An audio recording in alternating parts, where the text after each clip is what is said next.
Welcome everyone to Autogefühl, your number one resource for in-depth car reviews and your number one community to discuss cars.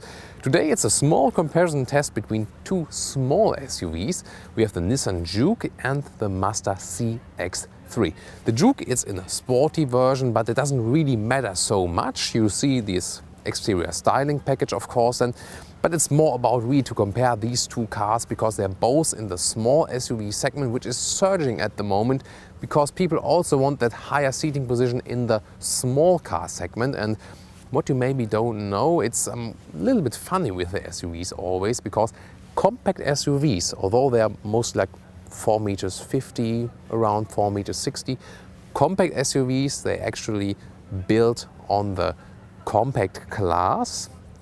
Okay, that's kind of logical, but you know, just from the length, the compact cars are more like 4 meters 20 or something like that. So although they're like on the compact cars, they're always longer than. And the same is kind of with the small SUV segment, because they have the size of the normal compact car, but they are built on the small car segment. So just some explanation of the length, because all these small SUVs we're showing you right now, they're about 4 meters 20 or something like that, roundabout. That would be the size of a Volkswagen Golf, for example. But then, for example, now the CX-3 is built on the Mazda 2. So quite exciting from the concept and very promising segment. And now we're going to take a detailed look at these two cars. And later on, we'll discuss the results. Actually, this segment here is the most surging one in a lot of markets right now. So more and more sales of these small SUVs. Why? Well, you got an SUV with an upright seating position and also with a SUV styling, but still you have a very short size that's very practical in the city driving.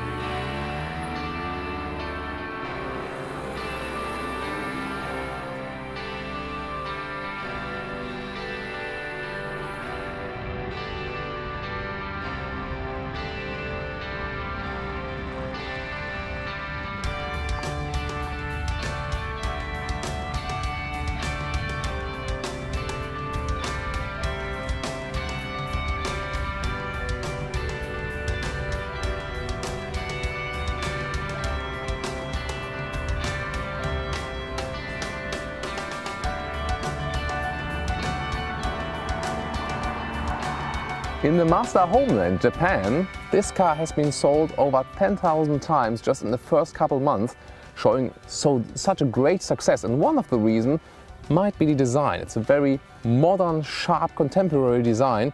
You see the front grille, Mazda is setting all on the fins here now. They're not using these comp structures.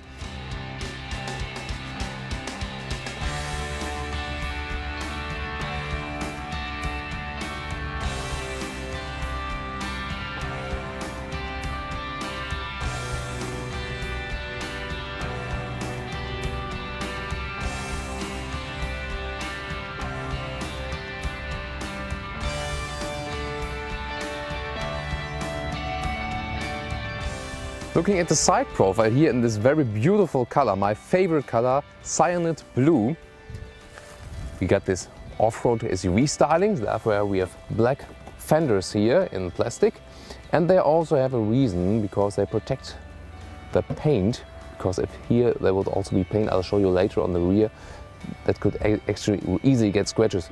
You always see from the outside there won't be too much space in the trunk though. And everything you see reminds you again of the Mazda 2, but that's not a wrong thing. You see it's the AWD, this is the all-wheel drive version, which is available for the stronger engines. Going to talk about the engines quite soon and explain you all about it. And then if we go to the lower part, we also got the black fenders here, the off-road style fenders.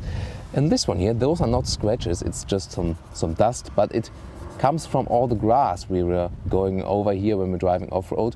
And there you see that this part, actually when you're going a little bit off-road, can be prone to scratches, and therefore it is in this off-road part also just from removable parts, let's take it that way, because they shouldn't be painted then, just if there's some scratches. Everything else now on the interior, I'm telling you, is really superb. I'm really flabbergasted, I must say. Starting here with the inside of the doors, look at this. This is the top trim level here on the sports line. Artificial leather in red here on the side. Alcantara in the contrast. And then aluminum on the top here in the matte style. You see the lines. This is just beautiful, and I mean, find me a BMW where it is looking like that if it's not like a top BMW, like a 6 Series or something like that. Just compare BMW 3 Series or something, paying like 60,000 euros in the top trim level. Here, with everything in there, this car is starting in Germany, for example, at 18,000 euros with a smaller petrol engine. The sports line is available beginning with 23,000 euros. And if you pick, for example, also all-wheel drive and the bigger engines with that one and top trim level, maybe 26,000 euros. And that's kind of done. And I think it's still quite of an okay price. Of course, more expensive than Mazda 2, but you also get more of a car from it. Continuing with the interior, as I was sitting down here for the first time, it's just like, wow, where are we here? Premium, even luxury segment. It's really astonishing what they did here in the top trim level, yes, of course, but already the lower trim levels look quite fine. This one here, just to show you what is maximum possible. Starting in with the seats. You see the contrasting seats, white leather here. I'm not sure which kind of part is artificial or which is natural leather. You know, the manufacturers, they tend to hide this kind of fact, and I think they should make it more public which one is which one, because we don't need real leather anymore. However, the outer parts are surely from artificial leather, and that's well fine, and the inner parts here, that is very good, that they don't stick to the seats, is made of fabric, it's Alcantara style. And I think it would be even better if it continue a little bit more on the front, because your legs then do stick on the seats when it's very hot. But the styling, I mean, this is just such a great styling here with the contrasting colors here in red. And the same kind of color scheme is carried all over the car here in the interior. For example, if you look at the front, we already know this from the Mazda 2. This artificial leather here on the upper part, it's so great that they don't just use cheap plastics, but even the hard plastic here above. It is hard, yes, but they have created a nice surface that it also looks high class. And some elements remind you of other brands. For example, here, the Volkswagen Passat, the horizontal line, this is the vent which is included. That way it's closed, by the way, and that way it's open. Then the touchscreen here reminds you of Mercedes, and the vents reminds you of Audi. But I mean, I'm not quite sure if they really copied it. It looks like the best of all premium manufacturers on the one hand, but it's always hard to find out like who got the idea first of all, who developed it first. So we just leave this one open to your speculations and your comments.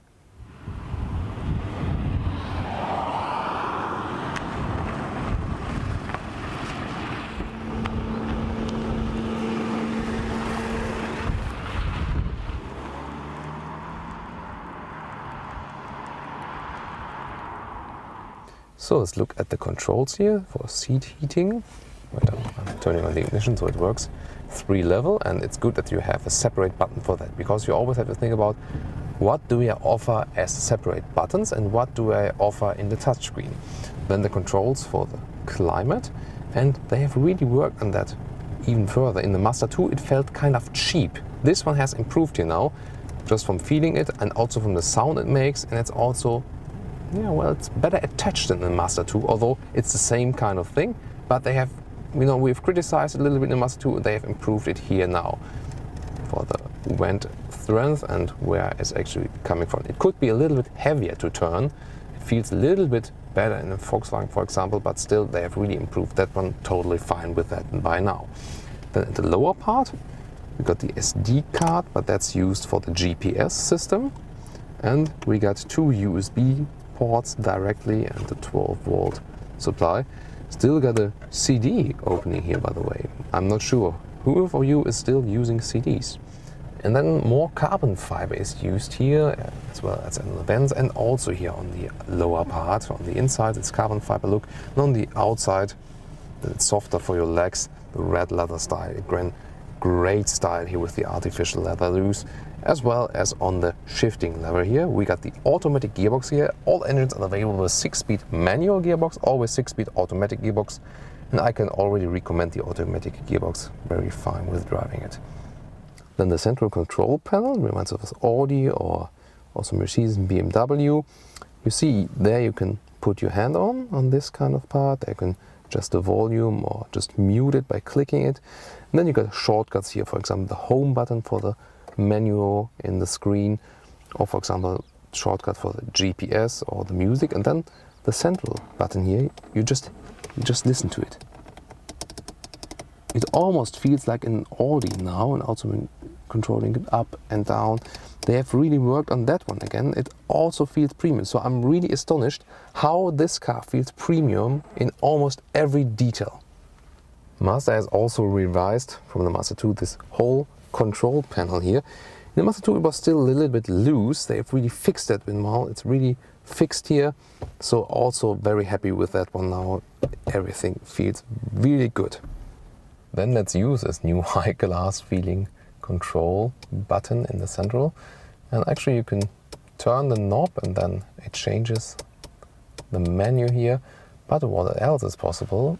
It doesn't look like it, but it's also a touchscreen. I wouldn't have expected that one actually. So you can either use the central control knob, or for example if the co-driver wants to control something, also the touch is possible. The both control ways say it's a good compromise, because actually you can just pick your favorite level, and then it's just check the GPS, how it looks. I think the basic styling of it is quite good. I was quite satisfied with it, but the commands came a little bit late when you have to switch direction or something like that. And then very interesting will be to see, I got the door handle here on the back part, by the way. Well, I don't have too much space here. I'm 1.86 in meters. When I have the seat as I would be driving, I can push my knees in here, but then your knees get through the driver's seat. You see the driver's seat itself, it's very slim actually. I would push my knees into the driver kind of. So it's not the best for the adults here in the back. Also from my headspace, there's no real headspace. I'm touching the seating with my head. So I cannot really sit here in the back when someone like me would be driving here in the front. Maybe if the co-driver is a little bit smaller, then let's move on to the other side and let's test that one. That would be quite okay then. Let's put the headrest up. That would actually work. So if a smaller driver is there, or a smaller co-driver, that would actually be possible here then. Again, it's better with this setup. I think also got a feeling that it's a little bit better than in the Mazda 2, because you have the rather upright seats here then, so you have definitely more space here. But then you can just open it below here. And you see the same as for the rear seats also accounts for the trunk. The basic space is there. For example, here now two small trolley suitcases, another backpack that does fit for your everyday grocery shopping. That will be fine as well. For traveling, no, because the design, the great design on the outside, also reduces the space on the inside.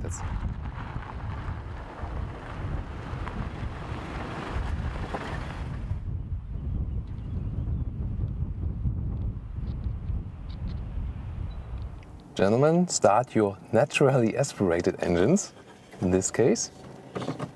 I think it also sounds a little bit better than the turbo ones. And here we are a little bit off-road, and so I can already start with the off-road. We got the all-wheel drive here, which is quite handy for snowy conditions, for example. In general, well, it's not the best off-road car, of course, but as you got a little bit more ground clearance, you don't have to be afraid that much. For example, when we're filming the car here, the outside shots when we're driving, it's quite often that we have to turn the car around on quite small places, and also have maybe some bumps in the road. And here we don't have to be afraid to damage the car, because we have this more ground clearance in comparison to a normal small car here, and that's quite good actually, even if it's not the best off-road car. When riding here a little bit off-road, soft off-road here now, it's actually quite comfortable. But the suspension is of course not set on off-road driving, more on the road driving. But in general, it's good to have it, especially, for example, when you're living in Spain or Italy and going up your villa or something like that, or your finca, or then you don't have a plain road in front of you. It's also quite good to have such a vehicle then for this kind of purpose. So far, just for the off-road impressions. And I think, well, the overdrive is maybe better used in winter times, for example. Then you can really use it to have more traction. And of course, if you hammer the throttle, then it also doesn't spin the wheels that much if it's transported on all the 4 wheels. And now I want to turn around, and actually, especially when standing still, the steering wheel is so easy to turn, so you don't need to have a lot of power in your hands. That's very good for city driving here, for example. And then when I put it to the rear wheel drive, sorry, not the rear wheel drive, the rear wheel camera, you see it's actually quite a good solution. I think I've seen better ones, but I've also seen worse ones. The angle is quite good because I see what's behind me and also what's beneath me, and that's very good, I think. So for the safety, you see it's a wide angle, you see it here, there, you see that one here. So you can see everything here, and that's better than to have another perspective. So front again, and by the way, if you look down to my shifting lever, it's also quite fast that you NRP. It also feels high class here. This is, for example, the manual shifting up and down, so you can do that one here as well, but usually you just put it in D. And this is all, again, very good quality. Then again, easy to turn the steering wheel around, just on a very small surface here, small space, steering wheel around, front again. It's all so easy to do.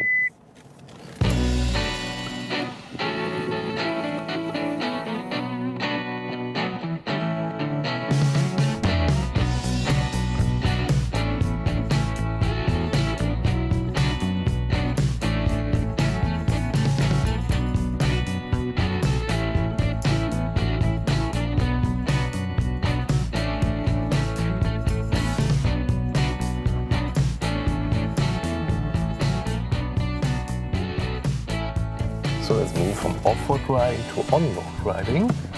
Make the transition, and then already really hammer the throttle. Shifts down.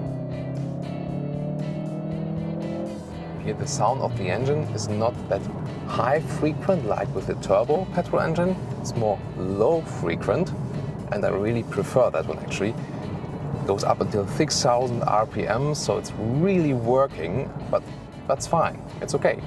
And yes, you don't have so much power than with a turbo petrol engine. It's not so explosive from the acceleration, but still you're getting used to it, and you know you probably have a longer lasting engine then.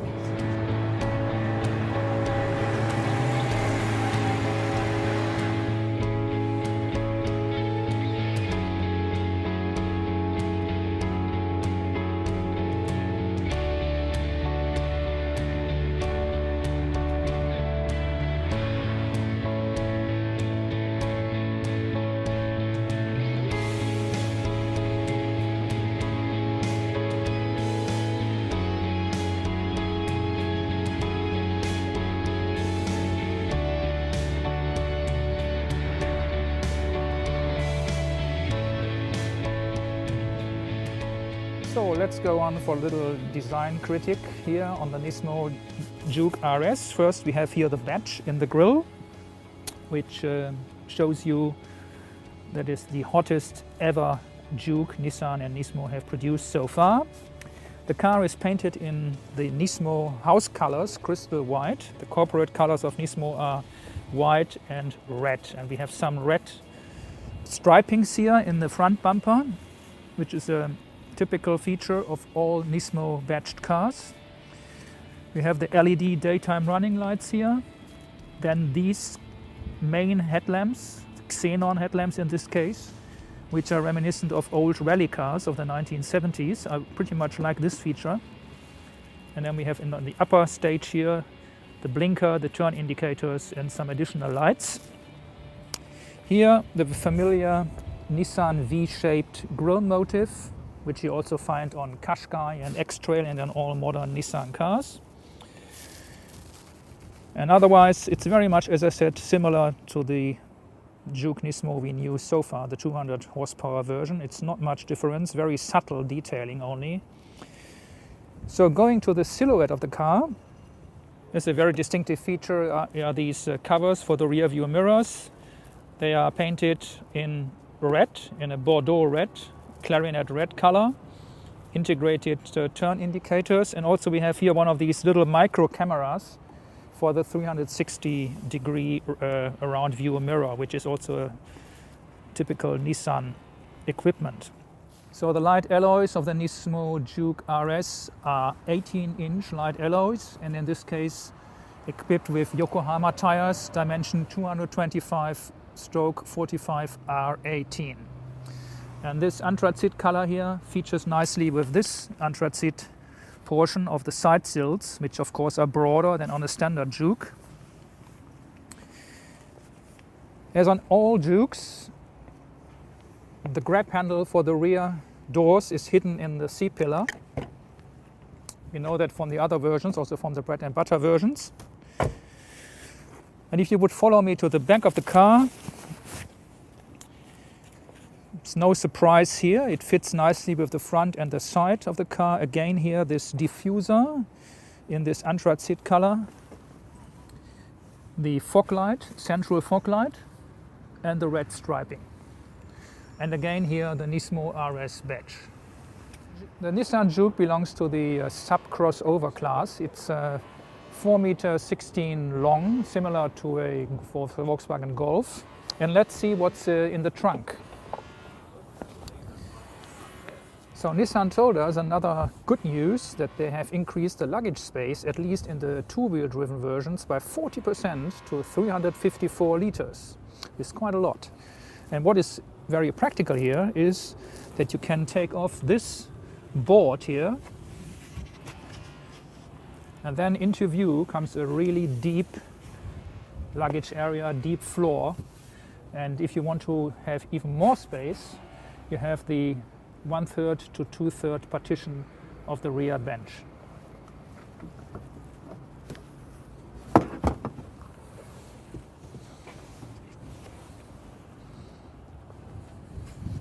And then, which is also very nice always, is that you have now a very flat floor all the way through. In many other cars you have a step here in this area, which is not very practical indeed. But this is very nicely done, and you can even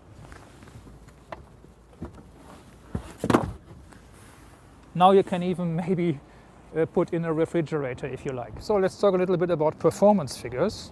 The engine of the Juke Nismo RS is the familiar 1.6 liter turbocharged petrol engine, direct injection. As we told you earlier, it is now pumping out 218 brake horsepower at 6,000 RPM. Maximum torque has risen from 250 to 280 Newton meters.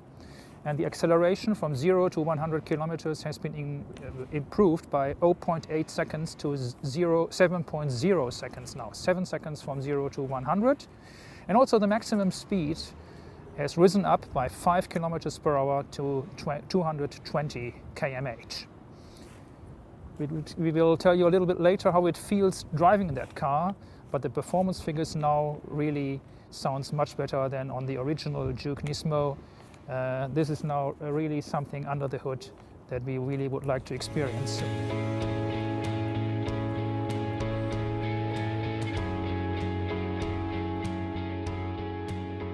So welcome into the interior of the new Juke Nismo RS. We start with the center stack of the car. As you can see here, most of the surfaces on the center stack and also here on the gear shifter are in this carbon black appearance. This all here, all these frames, and also the frame here around the gear shifter, and also the knob of the gear shifter itself. By the way, you can see 6-speed manual gearbox. What I fancy very much in all types of cars, and mainly in sports cars, is this suede leather. It's very nice touch to the hands here. In the steering wheel area, it's from here to here. This is the area where you, in most of the time, have the steering wheel in your hands. You grab it in here. Also, this very nicely designed cover here of the instruments is in this suede leather, and there is some more here also in the doors. The starter button at first glance is a little bit hidden, I think, so you have to push it here, start, stop. I would prefer to have it here somewhere in the center console area, but I think over the time you get used to it.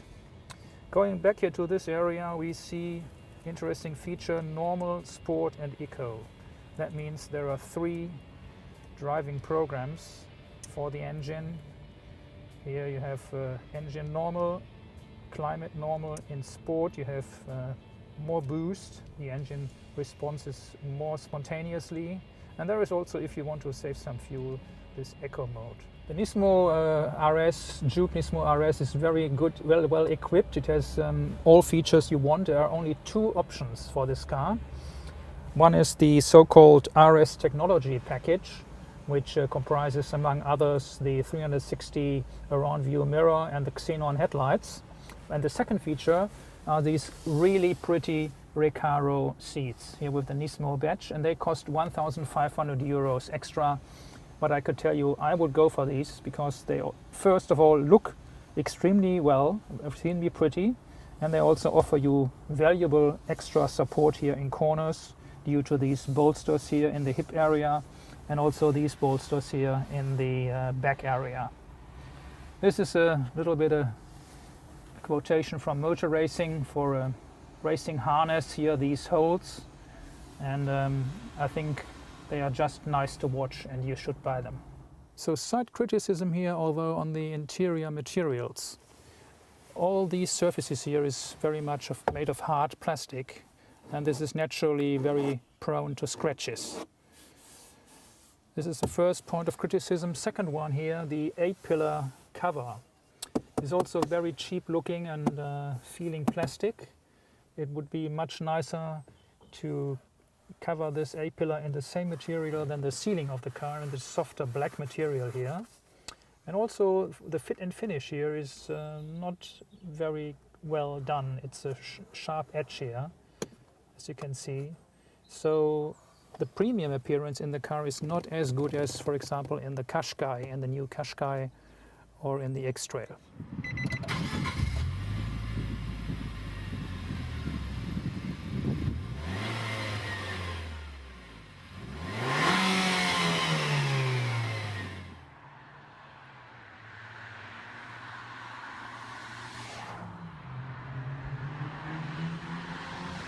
One of the crucial questions we asked ourselves before entering this new and even more powerful Juke Nismo RS was, is the suspension very much stiffer than on the outgoing car or not? And we were expecting a very stiff setup, but in fact, if as we go here over a very bumpy stretch of road, we can tell you that it's still very comfy. It's just a little bit stiffer, but I think Nissan has done a good job here, and they were not making this car into a real race car for Mr. Smith and Herr Müller, but it's still good for long distance traveling, but it's definitely a bit more sporty in the suspension tuning. By the way, there's another nice little feature here on the steering wheel. If you notice this red leather stripe, you know that from rally cars, because rally drivers, if they are in a four-wheel drift, they sometimes don't know where the exact straight position of the steering wheel is, and this indicates the straight 12 o'clock position.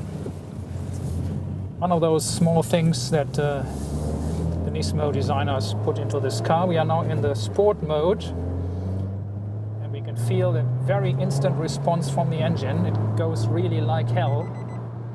So we are now going down into second gear. We have shifted into second, and you can see on this little display how the boost is building up now when we put the pedal down to the metal.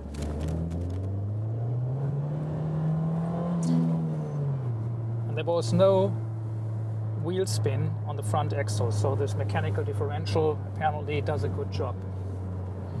No traction problems, at least on a dry road.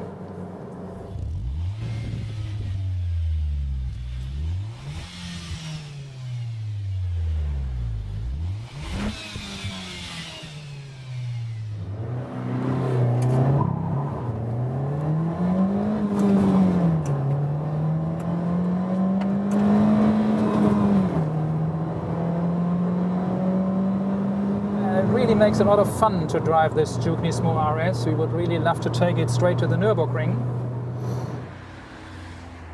So guys, what do you think?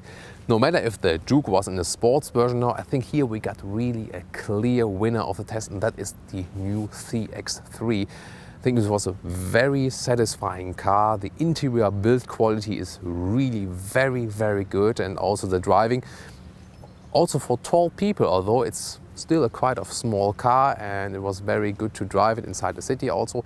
Our other Thomas presented you the Juke Nismo. Actually, the Juke is generally a very iconic car already, I would say, because it is so different from all the other cars, and I think it's more a love or hate car, and I'm not so keen on that actually, but maybe you are, so tell me in the comments here if you agree to my opinion to the clear winner here. Thank you very much for Autogefühl, watching Autogefühl actually. You should thank me for Autogefühl, but I thank you for watching, of course, because I really rely on you guys, and I hope you support us very further, and see you at the next Autogefühl episode.